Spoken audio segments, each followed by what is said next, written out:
Aujourd'hui, on arrive au temple de Sebatu, Pura Sebatu, et les sources sacrées. On a décidé, on est en période de solstice, 21 juin, c'était hier. J'ai ressenti, mais alors vraiment naturellement, l'appel de venir faire un melukat, c'est-à-dire une purification dans les bains sacrés, puisqu'il y a une source sacrée ici, et on va pouvoir se baigner dans les fontaines. Et ensuite, nous irons prier au temple. C'est notre ami indonésien Agung qui nous amène ici. Il nous a acheté sur le chemin toutes les petites chalang. Alors, je vous les montrerai là, elles sont un peu toutes mises n'importe comment dans le sac, mais ce sont nos petites offrandes qu'on va pouvoir offrir au temple. Et nous, on va faire notre bain sacré. On est tous les deux en tenue traditionnelle. On me verra après. Je suis super contente. On vient de terminer les bains de purification dans ce bassin-là. C'était vraiment chouette parce qu'on a pu faire tout le rituel avec des pétales de fleurs de chaque couleur pour chaque dieu. Et donc on a pu prier et ensuite on les a posés au fond, voilà, avec des encens. Et on continue. Est-ce que tu as aimé ces Arto, est-ce que tu as aimé? Oui. Qu'est-ce que tu as prié? Les dieux. Les dieux, mais qu'est-ce que tu as demandé? Tu peux pas le dire. Bon, on continue, on va au temple. Là, nous entrons dans le temple. C'est donc le Pura Gunung Kawi Sebatu. Pura voulant dire temple en balinais, en indonésien.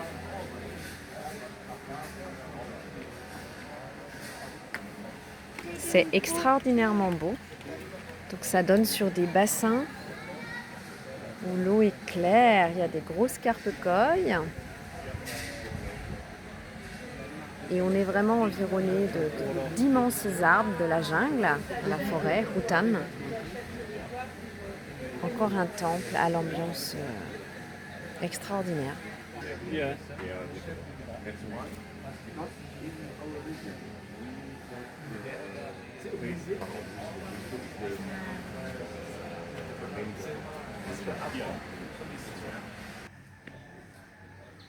Ici, c'est pour les femmes. Ce temple est paisible et il y a évidemment une grande pièce d'eau, comme dans chaque temple, avec des carpe-coilles géantes. Waouh, celle-là, je sais pas, elle fait au moins plus de 50 cm. Ouais. Elles sont vraiment très grosses. Et il y en a énormément.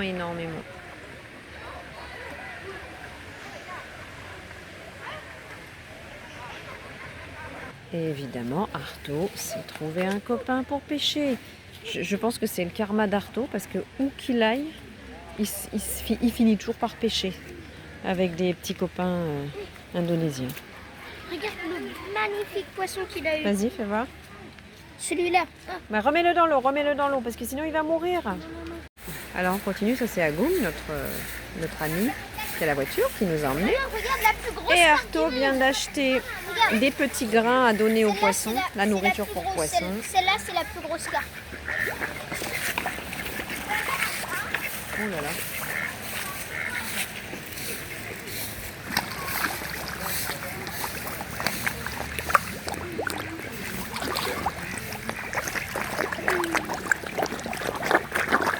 J'ai touché le main. Ouais, tu peux les toucher, tu peux les caresser.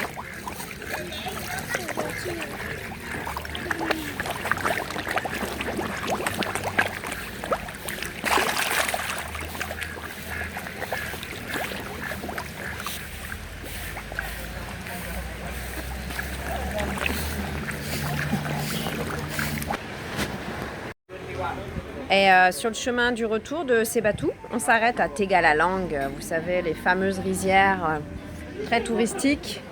Et c'est top parce que là, on s'est arrêté dans un petit resto qui donne directement sur les rizières, sans avoir le côté envahi de touristes, donc c'est cool. Tegalalang, nous on y était déjà allés il y a 5 ans, on va pas y retourner, les rizières on en a tout le temps, toute la journée. Et alors là-bas les mecs font comment on appelle ça? La tyrolienne, voilà, c'est très rigolo, je sais pas si on les voit, pas forcément. C'est leur tyrolienne et leur